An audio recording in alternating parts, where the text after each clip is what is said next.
A paz do Senhor Jesus aos irmãos, um grande abraço a todos, que Deus possa estar nos abençoando nessa manhã. Nós vamos estar dando continuidade à nossa lição bíblica, né? Estamos estudando a Epístola aos Romanos, vamos para a nossa lição de número 14, mas antes de nós tratarmos da lição de número 14, queremos estar parabenizando, né, o Dia do Pastor. Temos a nossa pastora Sandra e também o pastor Daniel. Que Deus possa estar abençoando a vida dos nossos ministros, né, dos nossos pastores, que cumprem aí o seu ministério aí com tanto zelo, com tanta honra. Que Deus abençoe aí a vida dos nossos amados pastores, né? Vamos para a nossa lição de número 14, onde o texto base vai nos dizer o seguinte, que se encontra em Romanos 10:17, né? Logo, a fé é pelo ouvir e ouvir a palavra de Cristo. A leitura em classe nos diz o seguinte, leitura em classe da apostila, Marcos 16, Ezequiel, e nós vamos também ter em Coríntios. E disse-lhes, ide por todo mundo, pregai o evangelho a toda criatura. Ezequiel 3,18 vai dizer o seguinte, quando eu disser ao ímpio, certamente morrerás, não avisares, né? Nem falares para avisar o ímpio acerca do seu mau caminho, para salvar a sua vida, aquele ímpio morrerá na sua iniquidade, mas o seu sangue da tua mão o requererei. Ezequiel 3,19, mas se avisares ao ímpio, e ele não se converter da sua impiedade e do seu mau caminho, ele morrerá na sua iniquidade, mas tu livraste a tua alma. Ezequiel 3,20, semelhantemente, quando o justo se desviar da justiça e cometer iniquidade, e eu puser diante dele um tropeço, ele morrerá, porque tu não o avisaste.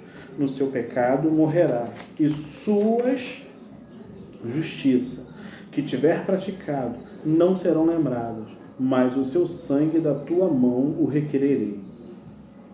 Ezequiel 3,21, mas avisando tu o justo para que não peque, e ele não pecar, certamente viverá, porque foi avisado, e tu livraste a tua alma. 1 Coríntios 9,16, porque se anuncio o evangelho, não tenho de que me gloriar, pois de minha imposta é essa obrigação. Ai de mim, se não anunciar o evangelho. Glória a Deus e que Deus venha estar abençoando as nossas vidas. Meus irmãos, esta lição, né, é uma lição que fala do ministério, né, da ação evangelística das nossas vidas. O ide do Senhor Jesus para as nossas vidas, a missão a qual nós temos, né? A obra de evangelização foi confiada a nós pelo Senhor. Nós recebemos essa obra e nós temos aí a diligência, né, de atuar como evangelista. Só que existe uma questão muito importante. Quando a gente fala de atuar como um evangelizador, muitas pessoas pensam que evangelização é uma evangelização programada. Nós precisamos montar uma programação, né? Por mais que uma evangelização programada tenha a sua utilidade, né? Ou outros vão pensar que, olha, essa evangelização deve acontecer simplesmente por parte do ministério da igreja. Afinal de contas, são pessoas mais preparadas, são pessoas que estudam a Bíblia, são pessoas que estão ali com essa missão. E esquecem de se colocar dentro dessa mesma questão, de que eles também receberam as boas novas de Cristo. E assim, trazendo um breve exemplo, né? Existe aquele momento que você vai a uma pizzaria e você gosta muito daquela pizzaria. E você vai correndo, de repente correndo, assim, modo de dizer, a primeira oportunidade que tem, você conta ao seu amigo, ao seu vizinho e fala assim, olha, aquela pizzaria que eu fui é muito boa. Olha, você deveria ir lá. E muitas das vezes você tira um tempo seu para levar esse seu amigo, esse seu vizinho, né, essa pessoa próxima a você, até aquele local, porque você quer que ela prove da mesma coisa que você provou, ou seja, da mesma qualidade, né, daquele mesmo ambiente bom, né, da comida boa, ambiente agradável, de tudo aquilo que você viveu e que foi bom, você quer que ele prove. E você não recebeu nenhum pagamento por isso, você não recebeu nenhuma ordem para fazer isso, né? É a mesma coisa nós quando recebemos a palavra de Deus. né? Se você recebeu uma boa notícia, né? Onde o injusto ele pode se tornar justo através do sangue de Cristo, onde ele pode encontrar a oportunidade de ser uma nova vida em Cristo, de ser perdoado e reiniciar, né, a sua jornada, a sua vida, mas agora com um sentido. Por que você vai se calar? Por que você vai manter-se calado? O apóstolo Paulo, no versículo 9 de 1 Coríntios 16, ele fala algo muito interessante, porque se eu anuncio o evangelho, não tem do que me gloriar. Não é glória, né? Pois isso é imposto, é uma obrigação, é o mínimo e o máximo que nós podemos fazer. É o quê? Pregar o evangelho.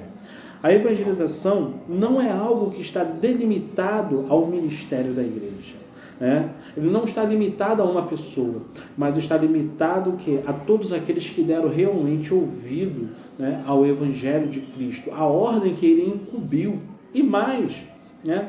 Olha só o exemplo que nós lemos dos versículos de Ezequiel, onde mostra que o ímpio, ele pode até morrer, né? Ele pode ser condenado pelo seu pecado, mas aquele que não pregou para ele o sangue, né? Você será culpado por este sangue, e Cristo o requererá das nossas mãos. Olha a missão que nós temos. Olha que interessante que Deus não nos chama para ficarmos parados. Deus nos chama para nós cumprirmos uma missão. E essa missão propriamente é evangelizar, levar a palavra de Deus. As boas novas é uma grande responsabilidade para todo aquele que um dia aceitou Cristo como seu Salvador. E se você aceitou Cristo como seu Salvador, você é obrigado a cumprir, né, esse projeto. Em Romanos 10, né, lá no seu versículo 14, nós vamos nos deparar no 14 e 15 com a questão em que vai nos dizer o seguinte: pois como invocarão aquele que não creram? E como crerão naquele que não ouviram? E como ouvirão se não há quem pregue? E como pregarão se não forem enviados? Como está escrito: conformosos são os pés dos que anunciam a paz, dos que anunciam coisas boas. Né? Os pés daqueles que anunciam a paz, os pés daqueles que anunciam coisas boas, a palavra de Deus vai falar que são pés formosos, né? Porque esses pés, ele está saindo do seu local, ele está saindo do seu local de descanso, do seu local de paz, de sossego, da onde ele está, para ele anunciar a Cristo. E muitas das vezes nós encontramos vários motivos para não anunciar a Cristo. Muitas das vezes a gente se acha que eu não tenho condição, eu não sou a pessoa mais adequada para anunciar a Cristo. Afinal de contas, eu não estudo, eu não leio a Bíblia, só leio quando pede para abrir a Bíblia no culto e tal. Né? Você pode ser até uma pessoa assídua, aguerrida, né? Dedicada aos cultos, mas você vai falar que não, eu não entendo, se alguém me perguntar se isso, aquilo, e eu vou te dizer o seguinte: é óbvio que é necessário que você aprimore a sua leitura. A dedicação, né, à leitura, ao ensino bíblico, ele é fundamental para as nossas vidas. Mas mais fundamental ainda, né, para o nosso crescimento, o nosso desenvolvimento. Independente daquilo que você venha falar ou discutir com qualquer pessoa. Se você quer crescer, você precisa realmente se dedicar um tempo ao ensino bíblico, né? À leitura, conhecer o que as Escrituras nos pedem. Mas, ainda que você não seja uma pessoa tão instruída dentro disso, você recebeu no seu coração a presença de Cristo. Você foi selado pelo Espírito Santo. A única coisa que você deve expor, né, a essa pessoa, a esse ouvinte que vai estar do seu lado, é que Cristo, ele te dá uma oportunidade. Conte como foi a sua oportunidade, conte como foi a sua vida. Você é um testemunho vivo para que as pessoas olhem para você e falem assim, poxa, se você mudou isso na tua vida, eu acho que eu também sou capaz de mudar. Eu acho que eu sou também capaz de conseguir. Se isso foi tão difícil para você e você conseguiu, por que eu também não posso conseguir? Muitas das vezes nós queremos dar exemplo de outras pessoas, quando na realidade nas nossas vidas nós temos vários exemplos para expor, né?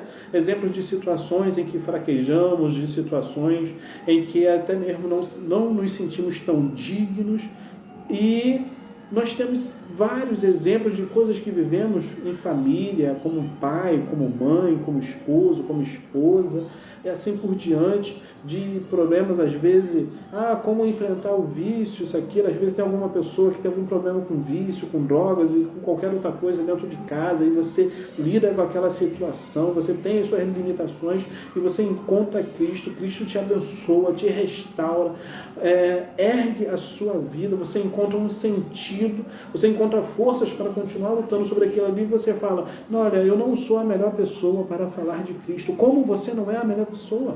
Você é a pessoa exata, você é o exemplo exato, você não precisa pegar o exemplo da minha vida. E a todo momento existe uma oportunidade para nós pregarmos o Evangelho.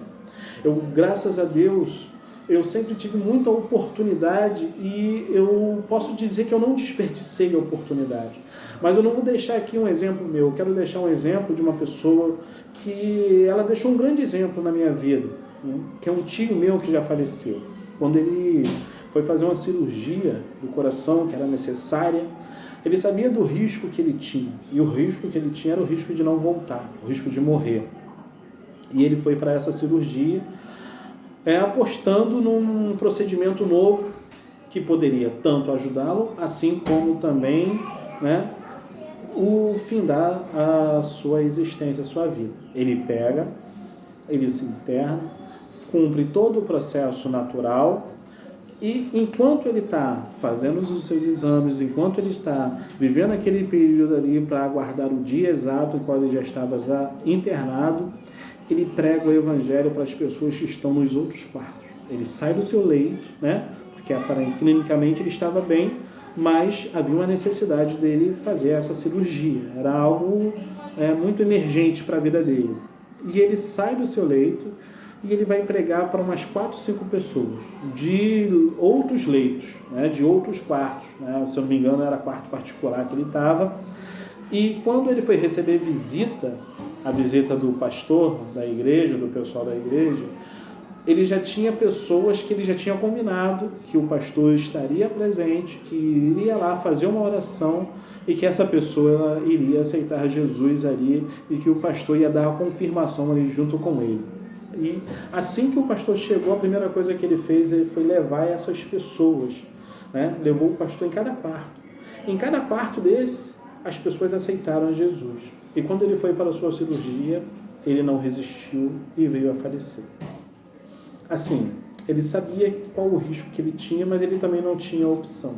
Mas independente da situação que o esperava, ele foi um anunciante de Cristo.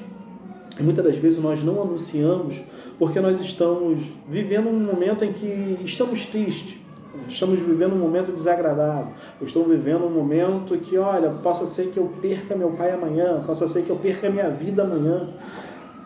E ainda que você perca, ainda que aconteça qualquer coisa, se surgir a oportunidade de você anunciar a Cristo, você tem a responsabilidade de ser um anunciante de Cristo.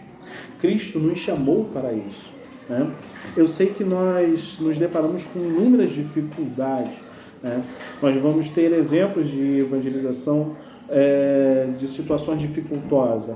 No Brasil, né, são poucos os casos, mas nós temos sim situações dificultosas para anunciar o Evangelho em algumas cidades pequenas no Brasil. Nós temos aí fora do Brasil que a primeira do ranking, que é a Coreia do Norte, né? Ela é a primeira em perseguição, aí não existe ali uma brecha, né? Uma brecha fácil, né? Digamos assim. Com certeza existe, né, nesse momento pessoas anunciando, pessoas, né, tentando ser aí o mais prudente possível, porque sabe que corre um risco. Esse risco é de morte, perder a sua vida. Existem missionários que estão arriscando a sua vida. e estão arriscando a sua vida por amor à palavra de Deus, por amor a Cristo, mas estão sendo anunciantes. E muitas das vezes nós temos uma facilidade enorme e nós deixamos de ser anunciantes porque hoje eu levantei um pouco chateado. Hoje não recebi as flores que eu gostaria de receber, ou não fizeram, né, o que eu gostaria que fizessem para mim, assim por diante, seja para homem, para mulher ou para qualquer outra pessoa. Nós somos chamados por Cristo para sermos anunciantes. Nós temos alguns exemplos, né, de evangelização no Brasil, a citar, do chamado fenômeno, né? Os fenômenos das megas igrejas, dos megas ministérios, né? Apesar de haver essa dificuldade, nós hoje nos deparamos com ministérios gigantescos. Isso não estou falando fora, estou dando um exemplo nosso aqui, né? Algo real para as nossas vidas. E essas megas evangelizações, esses megas trabalhos, né? Apesar de existirem um número até crescente de pessoas sendo adeptas ao cristianismo, nós também hoje temos um número muito grande de pessoas que estão afastadas de Cristo. Ao mesmo tempo que existe um número muito grande de igrejas, as megas igrejas, e existe um número muito grande de pequenas igrejas. Hoje em dia tem igrejas que estão, na realidade, porta com porta, e na realidade existem pessoas brigando para anunciar um monte de coisa, mas não estão realmente anunciando a verdadeira mensagem de Cristo, a verdadeira boa notícia. A notícia em que Cristo morreu pelas nossas vidas e que nós encontramos as nossas vidas através do seu amor. Nós encontramos perdão através do nosso Senhor Jesus Cristo, que nós necessitamos da salvação de Cristo que Ele veio ofertar através do seu sangue derramado na cruz pelas nossas vidas. A mensagem que deveria realmente estar sendo anunciada, né, nas rádios, né, no Facebook, anunciado aí pela TV, né? Nós temos aí ministérios que têm a capacidade de transmitir, né, tem a condição de transmitir aí uma boa mensagem pela TV, né, e impactar não somente a minha vida, a sua vida, mas de outras pessoas do Brasil todo, assim por diante, e muitas das vezes assumem um papel mercenário, muitas das vezes assumem um papel de atuar como uma mensagem de autoajuda, quando na realidade nós precisamos anunciar a mensagem de Cristo. E a mensagem de Cristo para as nossas vidas é uma mensagem em que nós temos, né, a incumbência dentro de nós, né, como servos de Deus, anunciar a salvação de Jesus, anunciar o perdão e a misericórdia, anunciar o reino de Deus, que nós possamos sermos essas pessoas anunciantes do reino de Deus, né?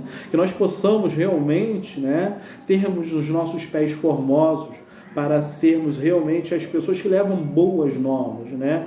A notícia de que há uma oportunidade. Existem pessoas que estão sendo levadas por vários enganos, né? Muitas das vezes pela fragilidade a qual se encontra a sua vida no momento. Mas se você tem a oportunidade de levar uma mensagem verdadeira, não se acanhe, não se acovarde para isso. Você recebeu o mesmo Espírito de Deus que o ministério da igreja recebe. Não é um Deus diferente, não é um Deus para o ministério e um Deus para quem está sentado na outra parte da igreja. Todos nós somos igreja de Deus e todos nós somos, um perante Deus. Nós somos um corpo e um corpo de Cristo. E esse corpo ele deve obedecer à ordem do cabeça. E a ordem do cabeça, que é Cristo para as nossas vidas, é que nós venhamos anunciar a mensagem de Deus. Que nós venhamos sermos realmente evangelistas. Não espere acontecer a evangelização de uma forma programada. Não fale que, olha só, isso quem deve ver é o evangelista que senta lá na frente, né? É o presbítero que está sentado, é o obreiro. Não há necessidade. Aonde você está, vai surgir alguém no seu trabalho. Eu te digo que boa parte das oportunidades que surgiram na minha vida de eu evangelizar alguma pessoa surgiu no meu trabalho. No trabalho onde as pessoas, de repente, onde eu menos esperava, né? As pessoas resolveram se abrir, resolveram falar, olha, meu problema é esse, minha realidade é essa, né? E dentro da situação ali você fica às vezes meio atônito porque você não espera mas você vê, é uma oportunidade de deixar a mensagem de Deus, é uma oportunidade de eu pregar o Evangelho, é uma oportunidade de eu ajudar essa pessoa. Assim como eu dei aquele exemplo da pessoa que quer desesperadamente levar o seu amigo naquela pizzaria porque é algo maravilhoso, né? Queira desesperadamente levar essa mensagem para outros corações, porque é algo maravilhoso essa mensagem de Deus para as nossas vidas. Você tem essa oportunidade, eu tenho essa oportunidade, que nós possamos entender que Deus nos chama para um compromisso. Eu sei que é maravilhoso estarmos presentes no culto, eu sei que é maravilhoso cantar, batermos palmas, mas não é só isso, né? Não é só dizer aleluia e glória a Deus, é sermos anunciantes. Nós temos uma responsabilidade, você tem uma responsabilidade junto comigo de ser esse anunciante, né? Anuncie dentro da sua casa, anuncie para os seus irmãos, anuncie para os seus pais, anuncie para seus tios, anuncie para os seus amigos, anuncie na escola, anuncie no seu trabalho.